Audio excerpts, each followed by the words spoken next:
ಆತ್ಮೀಯರೇ ನಮಸ್ಕಾರ. ನಾವು ಶೈಕ್ಷಣಿಕ ಮನೋವಿಜ್ಞಾನಕ್ಕೆ ಸಂಬಂಧಿಸಿದ ಮೊದಲನೇ ಅಧ್ಯಾಯ ಶೈಕ್ಷಣಿಕ ಮನೋವಿಜ್ಞಾನಕ್ಕೆ ಪೀಠಿಕೆ ಈ ಒಂದು ಅಧ್ಯಾಯದ ಕುರಿತು ಅಭ್ಯಾಸ ಮಾಡ್ತಾ ಇದ್ದೀವಿ. ಈಗಾಗಲೇ ನಾವು ಈ ಒಂದು ಅಧ್ಯಾಯದಲ್ಲಿ ಮನೋವಿಜ್ಞಾನದ ಅರ್ಥ, ವಾಕ್ಯಗಳು, ಸ್ವರೂಪ, ವ್ಯಾಪ್ತಿ ಕುರಿತು ಅಭ್ಯಾಸ ಮಾಡಿದ್ದೀವಿ. ಆಮೇಲೆ 1.2ದಲ್ಲಿ ಮನೋವಿಜ್ಞಾನದ ಶಾಖೆಗಳು ಬ್ರಾಂಚಸ್ ಆಫ್ ಸೈಕಾಲಜಿ ಅದ್ರ ಕುರಿತು ಅಭ್ಯಾಸ ಮಾಡಿದ್ದೀವಿ. ಆಮೇಲೆ ಮೂರನೇ ಒಂದು ಭಾಗ ಮನೋವಿಜ್ಞಾನದ ವಿಧಾನಗಳು, ಇವುಗಳ ಕುರಿತು ನಾವು ಅಭ್ಯಾಸ ಮಾಡ್ತಾ ಇದ್ದೀವಿ. ಇದರಲ್ಲಿಯೂ ಕೂಡ ನಾವು ಈಗಾಗಲೇ ಅಂತರಾವಲೋಕನ ವಿಧಾನದ ಕುರಿತು ತಿಳ್ಕೊಂಡಿದ್ದೀವಿ, ಅವಲೋಕನ ವಿಧಾನದ ಕುರಿತು ತಿಳ್ಕೊಂಡಿದ್ದೀವಿ, ಆಮೇಲೆ ವ್ಯಕ್ತಿ ಅಧ್ಯಯನ ಹಾಗೂ ಪ್ರಾಯೋಗಿಕ ವಿಧಾನ, ಈ 4 ವಿಧಾನಗಳ ಕುರಿತು ನಾವು ಈಗಾಗಲೇ ತಿಳ್ಕೊಂಡಿದ್ದೀವಿ. ಇವತ್ತಿನ ಒಂದು ಅವಧಿಯಲ್ಲಿ ನಾವು ಸಮೀಕ್ಷಾ ವಿಧಾನ ಅಥವಾ ಸರ್ವೆ ಮೆಥಡ್ ಅಂತ ಹೇಳಿ ಇಂಗ್ಲಿಷ್ ನಲ್ಲಿ ಕರಿತೀವಲ್ಲ, ಇದ್ರ ಕುರಿತು ನಾವು ಇನ್ ಡೀಟೇಲ್ ಆಗಿ ಅಭ್ಯಾಸ ಮಾಡೋಣ. ಈ ಸರ್ವೆ ಮೆಥಡ್ ಅಥವಾ ಸಮೀಕ್ಷಾ ವಿಧಾನದಲ್ಲ, ಈ ಒಂದು ವಿಧಾನದಲ್ಲಿ ನಾವು ಯಾವೆಲ್ಲ ಅಂಶಗಳನ್ನ ಅಭ್ಯಾಸ ಮಾಡ್ಬೇಕಂತಂದ್ರೆ, ಮೊದಲನೇದು ಪೀಠಿಕೆ, ಎರಡನೇದು ಅರ್ಥ, ಸಮೀಕ್ಷಾ ವಿಧಾನದ ಅರ್ಥ, ಮೂರನೇದು ಸಮೀಕ್ಷಾ ವಿಧಾನದಲ್ಲಿ ಬಳಸುವಂತ ಸಾಧನಗಳು ಯಾವ್ಯಾವ ಅವುಗಳ ಕುರಿತು ಅಭ್ಯಾಸ ಮಾಡೋಣ. ಆಮೇಲೆ ಸಮೀಕ್ಷೆಯ ವಿಧಗಳು ಮತ್ತು ಸಮೀಕ್ಷಾ ವಿಧಾನದ ಹಂತಗಳು, ನಂತರದಲ್ಲಿ ಸಮೀಕ್ಷಾ ವಿಧಾನದ ಉಪಯೋಗಗಳು ಯಾವ್ದಾವ, ಆಮೇಲೆ ಸಮೀಕ್ಷಾ ವಿಧಾನದ ಗುಣಗಳು, ಅವಗುಣಗಳು ಮತ್ತು ಸಮಾರೋಪ, ಈ ಇಷ್ಟು ಅಂಶಗಳನ್ನ ನಾವು ಸಮೀಕ್ಷಾ ವಿಧಾನಕ್ಕೆ ಸಂಬಂಧಿಸಿದಂತೆ ಅಭ್ಯಾಸ ಮಾಡೋದದ. ಅಲ್ಲಿ ನಾವು ಮೊದಲನೇ ಒಂದು ಅಂಶವನ್ನು ನಾವು ನೋಡ್ತಾ ಹೋಗೋಣ. ಪರಿಚಯ ಅಥವಾ ಇಂಟ್ರೊಡಕ್ಷನ್ ಅಂತ ಏನ್ ಮೊದಲನೇದಲ್ಲ, ಇದ್ರ ಕುರಿತು ನಾವು ತಿಳ್ಕೊಳ್ಳುವಂತ ಪ್ರಯತ್ನ ಮಾಡೋಣ. ಈಗ ತಮಗೆಲ್ಲ ಗೊತ್ತಿರುವಂತೆ ಮನೋವಿಜ್ಞಾನವು ಮಾನವನ ವರ್ತನೆ ಹಾಗೂ ಮಾನಸಿಕ ಪ್ರಕ್ರಿಯೆಗಳ ವೈಜ್ಞಾನಿಕ ಅಧ್ಯಯನವನ್ನು ಮಾಡ್ತದ. ಮುಖ್ಯವಾಗಿ ಇವ ಎರಡು ಅಂಶಗಳು, ಒಂದನೇದು ಮಾನವನ ವರ್ತನೆ, ಎರಡನೇದು ಆತನ ಮಾನಸಿಕ ಪ್ರಕ್ರಿಯೆಗಳು ಏನೇನದವಲ್ಲ ಅವುಗಳ ಕುರಿತ ಅಭ್ಯಾಸ ಮಾಡ್ತದ. ಹೀಗಾಗಿ ಈ ಮಾನವರ ಅಭಿಪ್ರಾಯ, ಆಮೇಲೆ ಮನೋಭಾವ, ಆಸಕ್ತಿ, ಅಭ್ಯಾಸಗಳು ಮತ್ತು ಸಮಸ್ಯೆಗಳು ಬಗ್ಗೆ ತಿಳಿದುಕೊಳ್ಳಲು ಮನೋವಿಜ್ಞಾನಿಗಳು ವಿವಿಧ ವಿಧಾನಗಳನ್ನ ಬಳಕೆ ಮಾಡ್ತಾರ. ಅಂತ ವಿಧಾನಗಳಲ್ಲಿ ನಮ್ಗೆ ಅತಿ ಮುಖ್ಯವಾದದ್ದು ಯಾವ್ದಂದ್ರೆ ಸಮೀಕ್ಷಾ ವಿಧಾನ. ಯಾಕಂದ್ರೆ ಸಮೀಕ್ಷಾ ವಿಧಾನ ಮುಖ್ಯವಾಗಿ ಈ ಅಭಿಪ್ರಾಯ, ಮಾನವರ ಅಭಿಪ್ರಾಯ, ಮನೋಭಾವ, ಅವರ ಆಸಕ್ತಿ, ಅಭ್ಯಾಸಗಳು ಮತ್ತು ಸಮಸ್ಯೆಗಳ ಬಗ್ಗೆ ತಿಳಿದುಕೊಳ್ಳುವ ಸಲುವಾಗಿ ಹೆಚ್ಚು ಯೂಸ್ ಆಗುವಂತ ಒಂದು ಮೆಥಡ್ ಯಾವ್ದಂದ್ರೆ ಸಮೀಕ್ಷಾ ವಿಧಾನ. ಇದು ಹಲವಾರು ವ್ಯಕ್ತಿಗಳನ್ನ ಏಕಕಾಲದಲ್ಲಿ ಏನು ಹೇಳ್ರಿ ಸಮೀಕ್ಷೆ ಮಾಡ್ತದೆ ಮತ್ತು ವೈಯಕ್ತಿಕವಾಗಿಯೂ ಆ ರೀತಿ ಸಮೀಕ್ಷೆಯನ್ನ ಮಾಡ್ತದೆ. ಇಂಥ ಒಂದು ವಿಧಾನ ಏನದಲ್ಲ, ಈ ವಿಧಾನವನ್ನ ನಾವು ಇನ್ನೆರಡು ಹೆಸರುಗಳಿಂದನೂ ಕೂಡ ಕರಿತೇವೆ. ಒಂದು ಸರ್ವೇಕ್ಷಣ ವಿಧಾನ ಅಂತ ಹೇಳಿ ಕರಿತೇವೆ ಮತ್ತು ಕ್ಷೇತ್ರ ಅನ್ವೇಷಣ ವಿಧಾನ ಅಂತ ಕೂಡ ಕರಿತೇವೆ. ಈ ಎರಡು ಹೆಸರುಗಳು ಕೂಡ ಸಮೀಕ್ಷಾ ವಿಧಾನಕ್ಕೆ ಇರುವಂತಹ ಹೆಸರುಗಳು. ಈ ಒಂದು ವಿಧಾನದ ಕುರಿತು, ಈ ವಿಧಾನದಲ್ಲಿ ಸಮೀಕ್ಷೆ ಕೈಗೊಳ್ಳುವಂತ ವ್ಯಕ್ತಿಗಳನ್ನು ಅವರ ಸ್ವಾಭಾವಿಕ ಜೀವನದಲ್ಲಿ ವೀಕ್ಷಿಸಿ ತನಗೆ ಬೇಕಾದಂತಹ ಮಾಹಿತಿಯನ್ನ ಸಂಗ್ರಹಣೆ ಮಾಡ್ತಾನೆ. ಹೀಗಾಗಿ ಈ ವ್ಯಕ್ತಿ ಏನ್ ಮಾಡ್ತಾನಂದ್ರ, ಯಾರು ಸಮೀಕ್ಷೆ ಮಾಡ್ಬೇಕಂತಿರ್ತಾನಲ್ಲ ಆ ವ್ಯಕ್ತಿ ಜನರಿರುವಂತ ಪ್ರದೇಶಗಳಿಗೆ ಹೋಗಿ ಆಮೇಲೆ ತನಗೆ ಬೇಕಾದಂತಹ ಪ್ರಶ್ನಾವಳಿಗಳನ್ನ ಇಟ್ಕೊಂಡು ಅವರ ಸಂದರ್ಶನ ಮಾಡೋದ್ರ ಮೂಲಕ ಅವರ ಮಾಹಿತಿಯನ್ನ ಸಂಗ್ರಹಿಸ್ತಾನೆ. ಈ ವಿಧಾನದಲ್ಲಿ ಅಧ್ಯಯನದ ಯಾವುದೇ ಅಂಶಗಳ ಮೇಲೆ ಅನ್ವೇಷಕನಿಗೆ ಅಂದ್ರೆ ಸರ್ವೆ ಮಾಡ್ತಿರ್ತಾನಲ್ಲ ಆ ವ್ಯಕ್ತಿಗೆ ಹಿಡಿತಿರುವುದಿಲ್ಲ. ಆತ ಕಂಪ್ಲೀಟ್ಲಿ ಹೆಂಗಿರ್ತಾನೆ ಹೇಳ್ರಿ, ಈಗ ನಾವು ಪ್ರಾಯೋಗಿಕ ವಿಧಾನದಾಗೆಲ್ಲ ಚರಾಂಶಗಳನ್ನ ನಾವು ಕಂಟ್ರೋಲ್ ಮಾಡ್ತೀವಿ. ಇಲ್ಲಿ ಆ ರೀತಿ ಕಂಟ್ರೋಲ್ ಏನು ಮಾಡಕ್ ಬರಂಗಿಲ್ಲ. ನಾವು ಒಬ್ಬ ಸಂಶೋಧಕನಾಗಿ ಅಥವಾ ಸಮೀಕ್ಷಾಕಾರನಾಗಿ ಒಂದು ಪ್ರದೇಶಕ್ಕೆ ಹೋಗಿ ಅಲ್ಲಿ ಜನರುಗಳ ಪ್ರಶ್ನೆಗಳನ್ನ ಕೇಳಿ ಉತ್ತರಗಳನ್ನ ಪಡಿಬೇಕಾದ್ರ ಅವ್ರ ಮ್ಯಾಗ ನಮ್ಗೆ ಯಾವುದೇ ರೀತಿ ಕಂಟ್ರೋಲ್ ಇರಂಗಿಲ್ಲ. ಅವ್ರು ಯಾವ್ದು ಉತ್ತರಗಳನ್ನ ಕೊಡ್ತಾರಲ್ಲ ಅದನ್ನೇ ನಾವು ದತ್ತಾಂಶವಾಗಿ ಸ್ವೀಕರಿಸಬೇಕು. ಗೊತ್ತಾಯ್ತಾ? ಇನ್ನ ಮುಂದುವರೆದು ಸಮೀಕ್ಷಾ ವಿಧಾನದ ಅರ್ಥವನ್ನ ನೋಡ್ಕೊಳ್ಳೋದಾಯ್ತು ಅಂತ ತಿಳ್ಕೊಳ್ರಿ. ಇಲ್ಲಿ ನೋಡ್ರಿ, ಸಮೀಕ್ಷಾ ವಿಧಾನವೆಂದರೆ ಬಹುಸಂಖ್ಯೆಯ ಜನರಿಂದ ಪೂರ್ವ ನಿಯೋಜಿತ, ಮೊದಲೇ ನಾವು ಸಿದ್ಧಪಡಿಸಿಕೊಂಡಂತದ್ದು ಅಂದಂಗೆ ಪೂರ್ವ ನಿಯೋಜಿತ ಪ್ರಶ್ನೆಗಳ ಮೂಲಕ ಮಾಹಿತಿಯನ್ನು ಸಂಗ್ರಹಿಸುವ ವಿಧಾನವಾಗಿದೆ. ಅಂದ್ರೆ ಸಮೀಕ್ಷಾ ವಿಧಾನ ಅಂದ್ರೆ ಬಹುಸಂಖ್ಯೆಯ ಜನರಿಂದ ಪೂರ್ವ ನಿಯೋಜಿತ ಪ್ರಶ್ನೆಗಳ ಮೂಲಕ ಮಾಹಿತಿಯನ್ನು ಸಂಗ್ರಹಿಸುವ ವಿಧಾನವಾಗಿದೆ. ನಾ ಈಗಾಗಲೇ ಹೇಳಿದಂಗ ಸಮೀಕ್ಷೆ ಅನ್ನೋದು ನಾವು ಇರುವಂತ ಸ್ಥಳದಾಗ ನಡೆಯುವಂಥದ್ದಲ್ಲ. ನಾವು ಯಾವ ಸಮಸ್ಯೆಯನ್ನು ಇಟ್ಕೊಂಡು ಯಾವ ಜನರನ್ನು ಭೇಟಿ ಆಗಬೇಕಲ್ಲ ಆ ಕ್ಷೇತ್ರಗಳಿಗೆ ಹೋಗ್ಬೇಕು. ಆ ಕ್ಷೇತ್ರಗಳಿಗೆ ಹೋಗಿ ನಮ್ಮದೇ ಆದಂತ ಒಂದು ಪ್ರಶ್ನಾವಳಿ ಏನಿರ್ತದಲ್ಲ, ಕ್ವಶನರಿ, ಅದ್ರಗಳ ಮೂಲಕ ಪ್ರಶ್ನೆಗಳನ್ನ ಕೇಳೋದ್ರ ಮೂಲಕ ಮಾಹಿತಿಯನ್ನು ಸಂಗ್ರಹಿಸುವಂತ ವಿಧಾನ ಇದಾಗಿದೆ. ಈ ಪ್ರಶ್ನೆಗಳು ಎಲ್ಲರಿಗೂ ಒಂದೇ ರೀತಿಯಲ್ಲಿ ಕೇಳಲಾಗುತ್ತದೆ. ಯಾಕಂದ್ರೆ ನಮಗೆ ಉತ್ತರಗಳು ಬೇರೆ ಬೇರೆ ಆಗಿದ್ರು ಕೂಡ ಪ್ರಶ್ನೆಗಳು ಅವೇ ಇರ್ತಾವ. ಯಾಕಂದ್ರೆ ಉತ್ತರಗಳು ಬೇರೆ ಆದಾಗ ಅದ್ರ ಕಂಪ್ಯಾರಿಟಿವ್ ಸ್ಟೇಟ್ಮೆಂಟ್ ತೆಗಿಲಿಕ್ಕೆ ನಮ್ಗೆ ಅನುಕೂಲ ಆಗ್ತದೆ. ಓಕೆ, ಇನ್ ನೋಡ್ರಿ, ಪ್ರಶ್ನಾವಳಿ ಅಥವಾ ಸಂದರ್ಶನಗಳ ಮೂಲಕ ಹೆಚ್ಚಿನ ಜನಸಂಖ್ಯೆ ಜನರಿಂದ ನಾವು ಏನೇನು ಕಲೆಕ್ಟ್ ಮಾಡ್ತೀವಿ ಅಂದ್ರ ಮಾಹಿತಿಯನ್ನ, ಆ ಜನರ ವರ್ತನೆಯನ್ನ, ಆ ಜನರ ಅಭಿಪ್ರಾಯಗಳನ್ನ, ಅವರ ಮನೋಭಾವಗಳನ್ನ, ಹೀಗೆ ವಿವಿಧ ವಿಷಯಗಳಿಗೆ ಸಂಬಂಧಿಸಿದಂತ ಮಾಹಿತಿಯನ್ನ ಸಂಗ್ರಹಿಸುವ ಮೂಲಕ ನಾವೇನ್ ಮಾಡ್ತೇವೆ ಅಂದ್ರೆ ಈ ಒಂದು ವಿಧಾನವನ್ನ ಮನೋವಿಜ್ಞಾನದಲ್ಲಿ ಬಳಸ್ತೇವೆ. ಇನ್ನ ಅರ್ಥ ಆಯ್ತು ಅಂತ ತಿಳ್ಕೊಂಡಿದ್ದೇನೆ. ಇನ್ ನೆಕ್ಸ್ಟ್ ನೋಡ್ರಿ, ಸಮೀಕ್ಷಾ ವಿಧಾನದಲ್ಲಿ ಬಳಸುವಂತ ಸಾಧನಗಳು ಯಾವದಾವ. ಯಾಕಂದ್ರೆ ನಾವು ಹಲವಾರು ಸಾಧನಗಳನ್ನ ಪ್ರತಿಯೊಂದು ವಿಧಾನಕ್ಕೆ ಸಂಬಂಧಪಟ್ಟಂತೆ ಬೇರೆ ಬೇರೆ ರೀತಿಯಾಗಿ ಬಳಸ್ತೇವೆ. ಸಮೀಕ್ಷಾ ವಿಧಾನಕ್ಕೆ ಸಂಬಂಧಪಟ್ಟಂತೆ ಏನ್ ಸಾಧನಗಳದಾವಲ್ಲ, ಒಂದನೇದು ಪ್ರಶ್ನಾವಳಿ, ಕ್ವಶನರಿ ಅಂತ ಹೇಳಿ ಕರಿತೇವಿ. ಇದು ಬರಹ ರೂಪದ ಪ್ರಶ್ನೆಗಳ ಗುಚ್ಛ. ಗುಚ್ಛ ಅಂತಂದ್ರ ಒಂದ್ ಏನ್ ಹೇಳ್ರಿ, ಒಂದು ಲಿಸ್ಟ್ ಇರ್ತದ, ದೊಡ್ಡ ಲಿಸ್ಟ್ ಇರ್ತದ. ಅದ್ರಾಗ ಹಲವಾರು ಪ್ರಶ್ನೆಗಳು ಇರ್ತಾವ. ಬರಹ ರೂಪದ ಪ್ರಶ್ನೆಗಳ ಒಂದು ಇದಿರ್ತದ, ಗುಚ್ಛ ಇರ್ತದ. ಅದ್ರಾಗ ನಾವು ಆ ಸಮಸ್ಯೆಗೆ ಸಂಬಂಧಿಸಿದಂತ ಎಲ್ಲಾ ಪ್ರಶ್ನೆಗಳನ್ನ ಮೊದಲ ತಯಾರು ಮಾಡಿ ಇಟ್ಕೊಂಡಿರ್ತೀವಿ. ಎರಡನೇದು ಉತ್ತರದಾರರು ಅಂದ್ರ ಸಮೀಕ್ಷೆಗೆ ಒಳಪಟ್ಟಂತ ವ್ಯಕ್ತಿ ಏನಿರ್ತಲ್ಲ, ಸ್ವತಃ ಉತ್ತರಿಸುತ್ತಾನೆ. ಅಂದ್ರ ಅವ್ ಸ್ವತಃ ನಾವು ಕೇಳುವಂತ ಪ್ರಶ್ನೆಗೆ ಉತ್ತರಿಸ್ತಾನ. ಮುಕ್ತ ಪ್ರಶ್ನೆಗಳು ಇರ್ತಾವ ಇದ್ರಾಗ, ಅಥವಾ ಕೆಲವೊಂದು ಸಲ ಮುಚ್ಚಿದ ಪ್ರಶ್ನೆಗಳು ಇರಬಹುದು. ಅಂದ್ರೆ ಏನ್ ಹೇಳ್ರಿ, ಓಪನ್ ಆಗಿ ಪ್ರಶ್ನೆಗಳನ್ನ ಎಲ್ಲಾ ಜನರ ಎದುರಿಗೆ ಹೇಳುವಂತ ಪ್ರಶ್ನೆಗಳು ಇರ್ತಾವ. ಕೆಲವೊಂದ್ಸಲ ಎಲ್ಲಾ ಜನರ ಮುಂದೆ ಹೇಳಕ್ ಸಾಧ್ಯ ಇಲ್ಲ. ಅದನ್ನ ಒಬ್ರೇ ಇದ್ದಾಗ ನಾವು ಕೇಳಿ ಅವುಗಳನ್ನ ಉತ್ತರವನ್ನ ದಾಖಲಿಸ್ಕೊಳ್ಬೇಕು. ಯಾಕಂದ್ರೆ ಜನರ ಮುಂದೆ ಹೇಳುವಂಗ ಇರಂಗಿಲ್ಲ ಕೆಲವೊಂದಿಷ್ಟು ಆನ್ಸರ್ಸ್. ಅಂತವೆಲ್ಲನು ನಾವ್ ಏನ್ ಮಾಡ್ಬೋದು. ಉದಾಹರಣೆಗೆ ಅಂದ್ರೆ ಈಗ ಎಲ್ಲಾ ಹುಡುಗರು ಎಲ್ಲಾರ ಮುಂದೆ ಕರೆಕ್ಟ್ ಆಗಿ ಹೇಳಂಗಿಲ್ಲ, ಒಬ್ರೇ ಇದ್ದಾಗ ಕರೆಕ್ಟ್ ಹೇಳ್ತಾ ಇರ್ತಾರೆ. ಒಂದು ಉದಾಹರಣೆ ತೆಗೆದುಕೊಂಡ್ರೆ ಇಲ್ಲಿ, ನೀವು ಪರೀಕ್ಷೆಗಳ ಸಮಯದಲ್ಲಿ ಒತ್ತಡ ಅನುಭವಿಸುತ್ತೀರಾ ಅಂತ ಹೇಳಿ, ಎಕ್ಸಾಮ್ ಟೈಮ್ದಾಗ ನೀವು ಸ್ಟ್ರೆಸ್ ಆಗ್ತೀರಾ ಅಂತ ಹೇಳಿ ಸ್ಟೂಡೆಂಟ್ಸ್ಗಳಿಗೆ ಕೇಳ್ದು ಅಂತ ತಿಳ್ಕೊಡ್ರಿ. ಕಾಮನ್ ಆಗಿ ಕ್ಲಾಸ್ ರೂಮ್ದಾಗ ಕೇಳಿದಾಗ ಯಾರು ಹೇಳಂಗಿಲ್ಲ, ಸುಮ್ಮನೆ ಕುಂತಿರ್ತಾರೆ. ಆದ್ರ ಅದೇ ವಿದ್ಯಾರ್ಥಿಗಳನ್ನ ಒಬ್ಬೊಬ್ರನ್ನಾಗಿ ಭೇಟಿ ಮಾಡಿ ನಾವು ಪ್ರಶ್ನೆಗಳನ್ನ ಕೇಳ್ದು ಅಂತ ತಿಳ್ಕೊಡ್ರಿ. ಉತ್ತರ ಏನೇನ್ ಬರ್ಬೋದು ಹೇಳ್ರಿ. ಒಂದು, ಕೆಲವು ಜನ ಹೌದು ಅಂತ ಹೇಳ್ಬೋದು. ಇನ್ ಕೆಲವು ಜನ ಇಲ್ಲ, ನಾ ಸ್ಟ್ರೆಸ್ ಒಳಗಾಗಂಗಿಲ್ಲ ಅಂತ ಹೇಳ್ಬೋದು. ಇನ್ ಕೆಲವು ಜನ ಕೆಲವೊಮ್ಮೆ ನಾ ಸ್ಟ್ರೆಸ್ ಒಳಗಾಗ್ತಾನ, ಕೆಲವೊಮ್ಮೆ ಆಗಂಗಿಲ್ಲ ಅಂತ ಹೇಳ್ಬೋದು.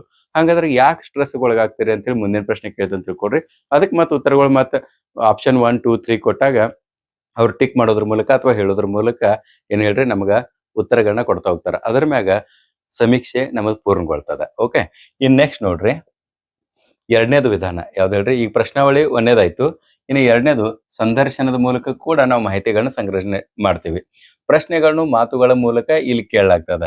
ಅಂದ್ರೆ ಡೈರೆಕ್ಟ್ ಸಂದರ್ಶನ ಅಂತಂದ್ರ 1 to 1 ಫೇಸ್ ಟು ಫೇಸ್ ಕುಂತ ನಾವು ಪ್ರಶ್ನೆಗಳ ಮೂಲಕ ಕೇಳ್ತೇವೆ. ಅವರ ಉತ್ತರದ ರೂಪದಲ್ಲಿ ನಮಗೆ ಸಂದರ್ಶನವನ್ನ ಕೊಡ್ತಾರ. ಇನ್ನ ಮುಖಾಮುಖಿ ಮಾಡಬಹುದು, ಅಥವಾ ಇನ್ನೊಂದು ವಿಧಾನ ಅದ. ನಾ ಹೇಳ ಫೇಸ್ ಟು ಫೇಸ್ ಒಂದೇದು ಮುಖಾಮುಖಿ. ಎರಡನೇದು ದೂರವಾಣಿ ಅಥವಾ ಆನ್ಲೈನ್ ಮೂಲಕನೂ ಕೂಡ ಅವರ ಏನ್ ಹೇಳ್ರಿ ಉತ್ತರಗಳನ್ನ ಕೊಡ್ಬೋದು. ಇನ್ನು ದೂರವಾಣಿ ಆನ್ಲೈನ್ ಮೂಲಕ ಅಂತಂದ್ರೆ, ನೀವು ಈಗ ಟಿವಿ ಎಲ್ಲ ನೋಡಿದಾಗ ಯಾವ್ದೋ ಒಂದು ಪ್ರದೇಶದಾಗ ಒಂದು ಘಟನೆ ಸಂಭವಿಸ್ತದ. ಈಗ ಉದಾಹರಣೆಗೆ ಭೂಕಂಪ ಆಗ್ಯದ ಅಂತ ತಿಳ್ಕೊಳ್ರಿ. ಆ ಸಂದರ್ಭದಲ್ಲಿ ಟಿವಿ ಚಾನೆಲ್ದವ್ರ ಅಲ್ಲೇ ಸ್ಟುಡಿಯೋದಾಗ ಕೊಡ್ತಾರ, ಮತ್ ಫೋನ್ ಮೂಲಕ ಆ ಸ್ಥಳದಲ್ಲಿ ಇರುವಂತ ವ್ಯಕ್ತಿಗೆ ಕಾನ್ಫರೆನ್ಸ್ ತಗೋತಾರ, ಕಾಲ್ ಮಾಡ್ತಾರ. ಆ ವ್ಯಕ್ತಿ ಅಲ್ಲಿರುವಂತ ವ್ಯಕ್ತಿಗಳನ್ನ ಮಾತಾಡಿಸಿ ಅವ್ರ ಪ್ರಶ್ನೆಗಳನ್ನ ಕೇಳೋದ್ರ ಮೂಲಕ ಮಾಹಿತಿಯನ್ನು ವರ್ಗಾವಣೆ ಮಾಡ್ತಾನೆ ತಿಳಿತಾ. ಸೊ ಈ ರೀತಿ ಆನ್ಲೈನ್ ಮೂಲಕನೂ ಕೂಡ ಮಾಹಿತಿಗಳನ್ನ ಪಡಿತಾರ. ಆಮೇಲೆ ಸಂಶಯಗಳನ್ನ ಸ್ಪಷ್ಟಪಡಿಸಲು ಇಲ್ಲಿ ಅವಕಾಶವಿರ್ತದ ತಿಳಿತಾ. ಈಗ ಕೆಲವೊಂದಿಷ್ಟ ಪ್ರಶ್ನೆಗಳು ಸಂಶಯಾತ್ಮಕ ಇರ್ತಾವ. ಅಂದ್ರೆ ನಮಗ್ ಎಕ್ಸಾಕ್ಟ್ಲಿ ಗೊತ್ತಿರಂಗಿಲ್ಲ. ಹೀಗ್ ನಿಮ್ ವಿಷಯ ಕುರಿತು ನಾವು ಕೇಳಲ್ಪಟ್ಟಿದ್ದೇವೆ ಅಂತ ಹೇಳಿ ಕೇಳಿದ ಕೂಡಲೇ ಅವ್ರು ಕ್ಲಾರಿಟಿ ಕೊಡ್ತಾರ. ಸೊ ಬಹಳಷ್ಟು ಸಂಶಯಗಳು ಏನಿರ್ತಾವಲ್ಲ, ಅವುಗಳೆಲ್ಲಾನು ಕೂಡ ಇಲ್ಲಿ ಸ್ಪಷ್ಟಪಡಿಸ್ಲಿಕ್ಕೆ ಅನುಕೂಲ ಇರ್ತದ. ಈಗ ಒಬ್ಬರು ದೊಡ್ಡ ದೊಡ್ಡ ರಾಜಕಾರಣಿಗಳ ಸಂದರ್ಶನ ಮಾಡಿದಾಗ, ಅಂದ್ರೆ ಇದು ಕ್ಷೇತ್ರ ಅಧ್ಯಯನ ಏನಿದಲ್ಲ, ಈ ತರ ಒಂದ್ ಪ್ರಕಾರ ಸಂದರ್ಶನ ಕೈಗೊಳ್ಳೋದು. ಸೊ ಇಲ್ಲಿ ನಾವು ರಾಜಕಾರಣಿಗಳು ಕೆಲವೊಂದಿಷ್ಟು ಅವ್ರ ಕುರಿತು ಅಪವಾದಗಳೆಲ್ಲ ಇದ್ದಾಗ ನಾವು ಕೇಳ್ದಂತ ತಿಳ್ಕೊಳ್ರಿ, ಅವ್ರ ಅದ್ರ ಕ್ಲಾರಿಟಿಯನ್ನು ಮಾಡ್ತಾರ. ಸೊ ಇದು ಎರಡನೇದು. ಇನ್ ನೆಕ್ಸ್ಟ್ ನೋಡ್ರಿ, ಸಮೀಕ್ಷೆಯ ವಿಧಗಳು. ಈಗೇನ್ ಕೇಳಿಲ್ಲ ನಾನು ನಿಮ್ಗ, ಅವು ಪ್ರಕಾರಗಳದು ಯಾವ ಹೇಳ್ರಿ, ಎರಡು ಪ್ರಶ್ನಾವಳಿ ಮತ್ತು ಸಂದರ್ಶನದಿಂದಲ್ಲ, ಅವು ಎರಡದು. ಇನ್ ಇದ್ರಾಗ ವಿಧಗಳು ಅಂತ ಹೇಳಿ ಬರ್ತಾವ. ಇದ್ರಾಗ ಮುಖ್ಯವಾಗಿ ಕ್ಷೇತ್ರ ಸಮೀಕ್ಷೆ ಅಥವಾ ಕ್ಷೇತ್ರಾಧ್ಯಯನ ಅಂತ ಹೇಳಿ ಕರಿತೀವಿ. ಇದಕ್ಕ ಫೀಲ್ಡ್ ಸರ್ವೆ ಅಂತ ಹೇಳಿ ಕರಿತೇವೆ. ಮುಖ್ಯವಾಗಿ 3 ವಿಧಗಳು ಬರ್ತಾವ. ಈ 3 ವಿಧಗಳನ್ನ ನೀವು ಅಗದಿ ಪರ್ಫೆಕ್ಟ್ ಆಗಿ ತಿಳ್ಕೊಳ್ಬೇಕು. ಒಂದೇದ್ ನೋಡ್ರೆ, ಕ್ಷೇತ್ರ ಸಮೀಕ್ಷೆ ಫೀಲ್ಡ್ ಸರ್ವೆ ಅಥವಾ ಕ್ಷೇತ್ರಾಧ್ಯಯನ ಅಂತ ಹೇಳಿ ಪುಸ್ತಕನ ಕೆಲವೊಂದಿಷ್ಟು ಸಲ ಕೊಟ್ಟಿರ್ತಾರ. ಇದರ ಅರ್ಥ ಏನ? ಕ್ಷೇತ್ರ ಸಮೀಕ್ಷೆ ಎಂದರೆ ಜನರು ಇರುವ ನೈಜ ಸ್ಥಳಗಳಿಗೆ ಹೋಗಿ ಅವರಿಂದ ಮಾಹಿತಿ ಸಂಗ್ರಹಿಸುವ ಸಮೀಕ್ಷೆ. ಇಷ್ಟೇ ನೆನ್ಪಿಡ್ಬೇಕು. ಕ್ಷೇತ್ರ ಅಂದ್ರೆ ಒಂದು ಕ್ಷೇತ್ರದ ಅಲ್ಲಿ ನೈಜವಾಗಿ ನಾವು ಹೋಗ್ಬೇಕು, ಮಾಹಿತಿಯನ್ನು ಸಂಗ್ರಹಣೆ ಮಾಡ್ಬೇಕು. ಇಷ್ಟೇ ಇದರ ಅರ್ಥ. ಓಕೆ, ಇನ್ನು ಉದಾಹರಣೆ, ಇದಕ್ಕೊಂದು ಉದಾಹರಣೆನ ಕೊಡೋದೈತೆ ಅಂತ ತಿಳ್ಕೊಳ್ರಿ. ಶಿಕ್ಷಕರು ಬೇರೆ ಬೇರೆ ಶಾಲೆಗಳಿಗೆ ಹೋಗಿ ವಿದ್ಯಾರ್ಥಿಗಳ ಓದುವ ಅಭ್ಯಾಸಗಳ ಬಗ್ಗೆ ಪ್ರಶ್ನೆಗಳನ್ನ ಕೇಳುವುದು. ಈಗ ಒಬ್ಬ ಶಿಕ್ಷಕ, ನಾವು ಒಂದು ಶಾಲೆ ಶಿಕ್ಷಕರಿದ್ದೇವೆ, ನಮ್ಗೆ ಹಲವಾರು ಶಾಲೆಗಳ ರಿಪೋರ್ಟ್ ಬೇಕಾಗಿದೆ. ಅದಕ್ಕೆ ನಾವೇನ್ ಮಾಡ್ತೇವೆ ಹೇಳ್ರಿ, ಆ ಸ್ಕೂಲ್ ಮಕ್ಕಳನ್ನ ನಮ್ಮ ಶಾಲೆಗೆ ಕರೆಯಂಗಿಲ್ಲ, ಆ ಮಕ್ಕಳು ಇರುವಂತ ಸ್ಕೂಲ್ಗಳಿಗೆ ಹೋಗಿ ಅಲ್ಲಿ ನಾವು ಅವರಿಂದ ಅಭಿಪ್ರಾಯಗಳನ್ನ ಕೇಳ್ಕೊಳ್ತೀವಿ. ಇದರಿಂದ ಏನೇನ್ ಆಗ್ತದ, ಮುಖ್ಯ ಅಂಶಗಳು, ಇದರಿಂದ ಏನೇನ್ ನಮಗೆ ಲಾಭ ಅದ ಅನ್ನೋದು ನೋಡ್ರಿ.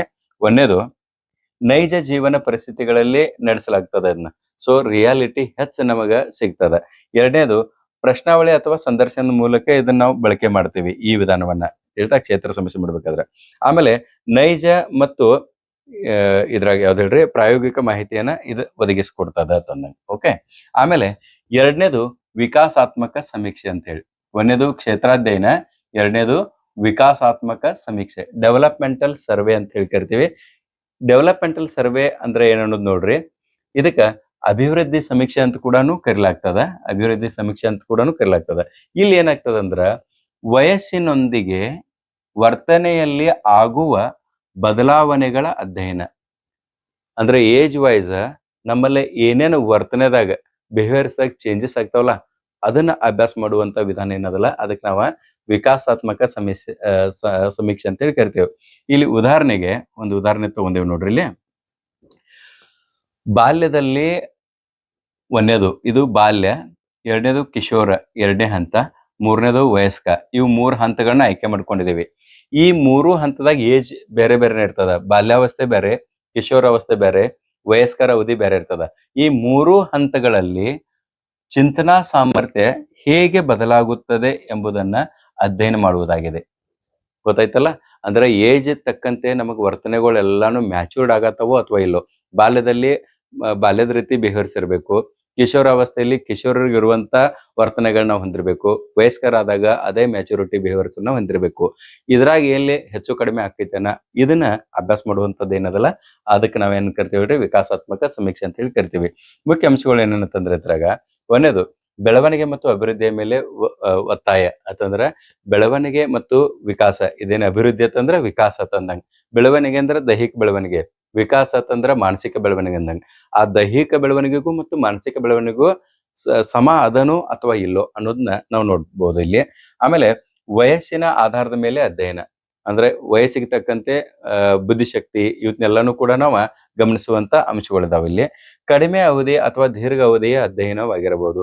ಈ ವಿಕಾಸಾತ್ಮಕ ಅಧ್ಯಯನದಲ್ಲ, ಇದು ಅವಧಿ ನಾವು ಹೆಂಗ್ ಬೇಕಾದಂಗೆ ಸೆಟ್ ಮಾಡ್ಕೋಬಹುದು. ಉದಾಹರಣೆಗೆ ಬಾಲ್ಯಾವಸ್ಥೆದ ಅಷ್ಟನ್ನ ಚೆಕ್ ಮಾಡ್ಬೋದು, ಕಿಶೋರಾವಸ್ಥೆದ ಅಷ್ಟೇ ಮಾಡ್ಬೋದು, ಅಥವಾ ವಯಸ್ಕರ ಅವಧಿದ ಅಷ್ಟೇ ಮಾಡ್ಬೋದು.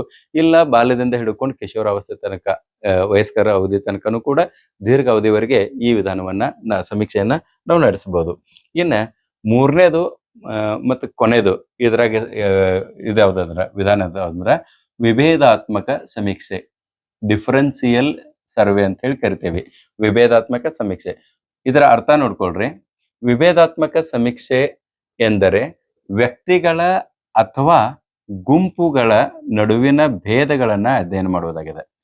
ವ್ಯಕ್ತಿಗಳ ಮಧ್ಯೆ ಇರುವಂತ ವ್ಯತ್ಯಾಸವನ್ನ ಅಥವಾ ಗುಂಪುಗಳ ಮಧ್ಯೆ ಇರುವಂತ ವ್ಯತ್ಯಾಸವನ್ನ ಅಧ್ಯಯನ ಮಾಡುವಂತ ಸಮೀಕ್ಷೆಯೇ ವಿಭೇದಾತ್ಮಕ ಸಮೀಕ್ಷೆ ಅಂತ ಅನ್ಸ್ಕೊಳ್ತದ. ಉದಾಹರಣೆಗೆ ಇಲ್ಲಿ ಉದಾಹರಣೆ ತಗೊಂಡ ತಿಳ್ಕೊಳ್ರಿ. ಹುಡುಗರು ಮತ್ತು ಹುಡುಗಿಯರು, ಹುಡುಗಿಯರ ಓದುವ ಅಭ್ಯಾಸವನ್ನು ಹೋಲಿಸುವುದು.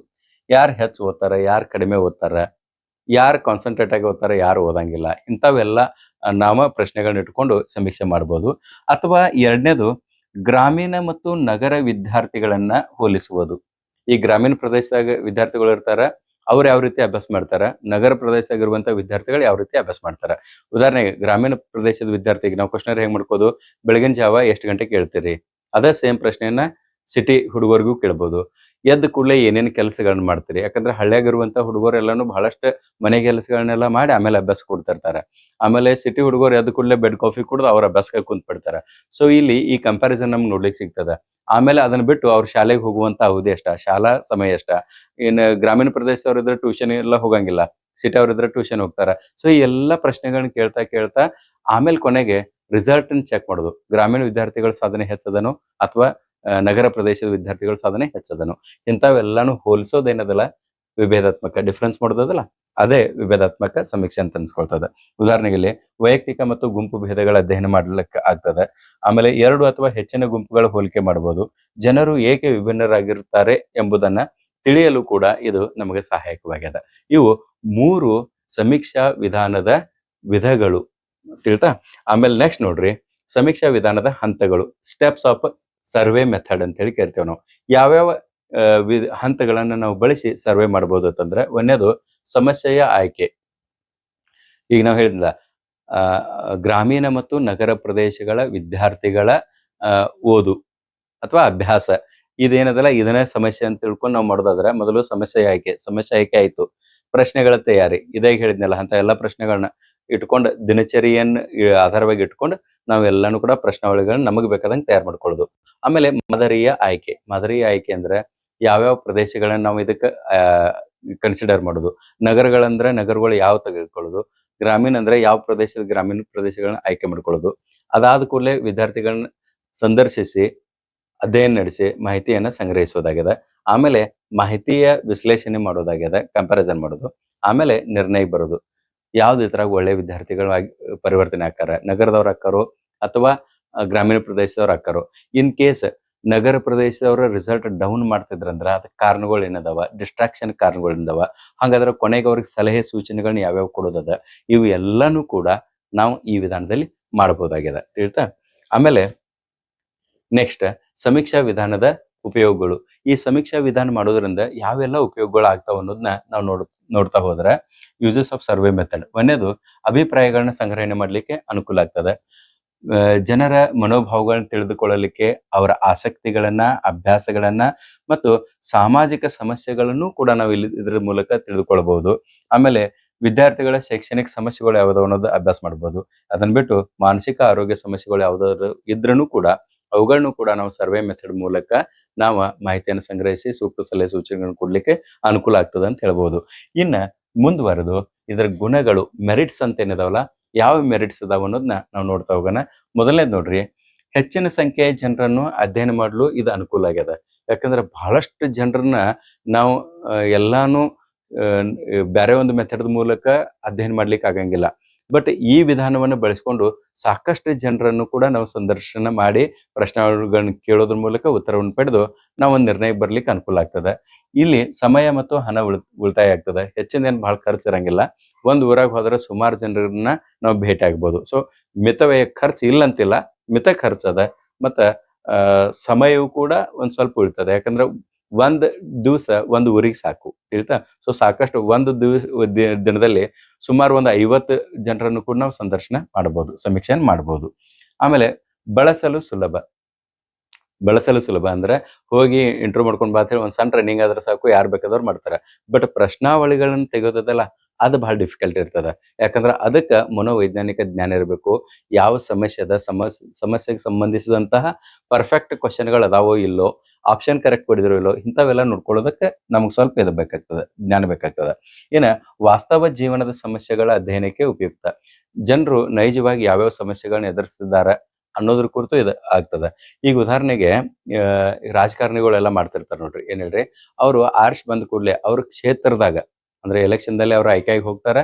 ಅವ್ರ ಕ್ಷೇತ್ರದಲ್ಲಿ ಅವ್ರು ಮಾಡಿರುವಂತಹ ಅಭಿವೃದ್ಧಿಗಳ ಬಗ್ಗೆ ಒಂದ್ ಸರ್ವೆ ಮಾಡ್ತಿರ್ತಾರ.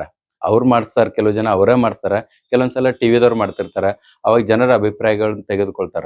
ಅದಕ್ಕೆ ಏನ್ ಮಾಡ್ತಾರ ಅಂದ್ರೆ, ಆ ಕ್ಷೇತ್ರದಲ್ಲಿ ಬರುವಂತ ಹಳ್ಳಿಗಳು ಎಷ್ಟಿದಾವ, ಆಮೇಲೆ ಪ್ರತಿ ಹಳ್ಳಿದಿಂದ ಒಂದು 10 ಜನರನ್ನ ಕೇಳ್ತಾ ಹೋಗಿ ಸಾಮಾನ್ಯ ಒಂದು ಇದು ಅಧ್ಯಯನವನ್ನು ನಡೆಸಿ ಆಮೇಲೆ ಅವ್ರ ರಿಪೋರ್ಟವನ್ನ ಕೊಡ್ತಿರ್ತಾರೆ. ಗೊತ್ತಾಯ್ತಾ? ಈ ರೀತಿ ಜನರ ಸಮಸ್ಯೆಗಳು ಗೊತ್ತಾಗ್ತವೆ. ಆಮೇಲೆ ಸಂಖ್ಯಾತ್ಮಕ ಮಾಹಿತಿಯನ್ನ ಒದಗಿಸ್ತದ.